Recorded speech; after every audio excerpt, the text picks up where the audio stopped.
Page 348, the Gita. If a great quantity of water from a well in a large jar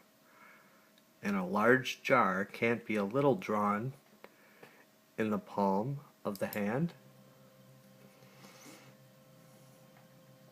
if a torch is big, it can give out much light, but a small wick can also give out light according to its size. The sea reflects the sky in proportion to its expanse, and the reflection in a puddle is the size of the puddle. In the same way, if the mind, like those of Vyasa and others, can ponder over the Gita, is it out of place if we do so too?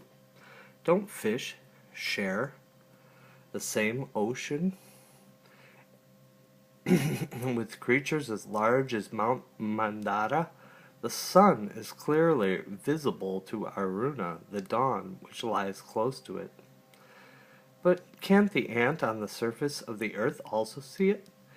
Therefore, there is no reason to consider it wrong for us ordinary men to make a version of the Gita in our own language. If a child walks in the footsteps of his father, won't he arrive at the same place? In the same way, unworthy though am I ask the path. I follow the path of Vyasa and constantly ask the way of the great commentators. Yet if I don't reach my goal, where else can I go?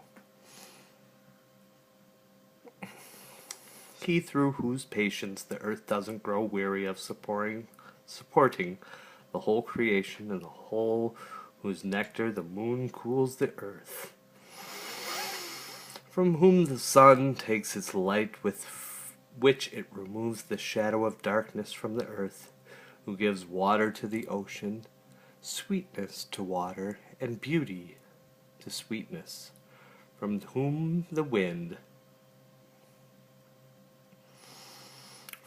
the sun takes its light, from which it removes the shadow of darkness from the earth, who gives water to the ocean, sweetness to the water, and beauty to sweetness, from whom the wind receives its strength, the sky its expanse, and knowledge its supremacy.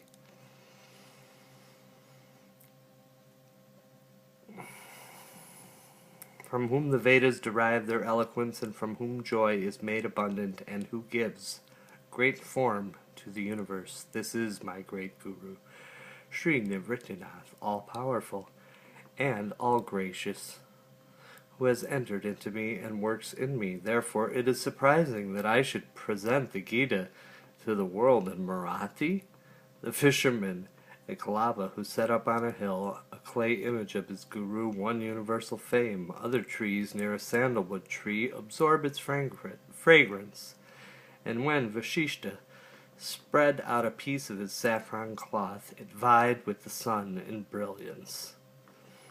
I am endowed with intelligence, and my Guru, whose mere glance can raise me to his own stature, is my guide. If a person already has clear vision, and then this is aided by the light of the sun, is there anything he cannot see? Therefore, Jnanadeva says, every breath is a breath I breathe produces this composition. If every breath I breathe produces this composition, what is there that cannot be accomplished by the Guru's grace? For this reason, I have been able to bring the Gita within the understanding of the common people through the Marathi language. I have clothed the Gita in the garment of the Marathi. But if there is no one who can recite it, there will be nothing missing. If the Gita is to be recited, it won't be of less value in this Marathi version, if this Marathi version is used. Even if a jewel is worn on a beautiful body, it is still beautiful. But what is finer than a jewel worn on a lovely body? Pearls enhance the beauty of gold, but they are also valued separately for themselves. Morga flowers blooming in springtime are no less fragrant when they are made into garlands, when they are growing on the tree.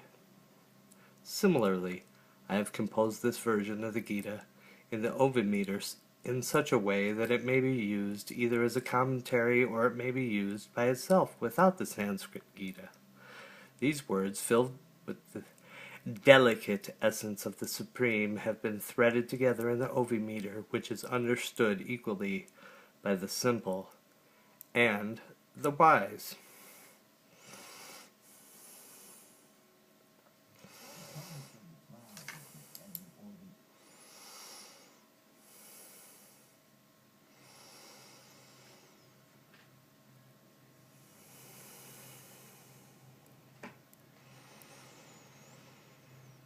Just as a person doesn't have to wait for the sandalwood tree to flower before he enjoys its fragrance, similarly,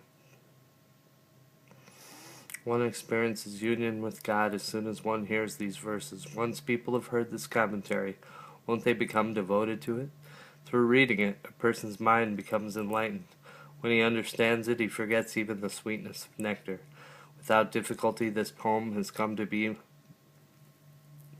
our refuge, and merely listening to it is more valuable than meditation and thought. Hearing it enables anyone to share the joy of self-realization, and all the sense organs are enriched through the ear. The chikora bird is called wise for enjoying the moonlight with its whole being, but anyone can enjoy the moonlight.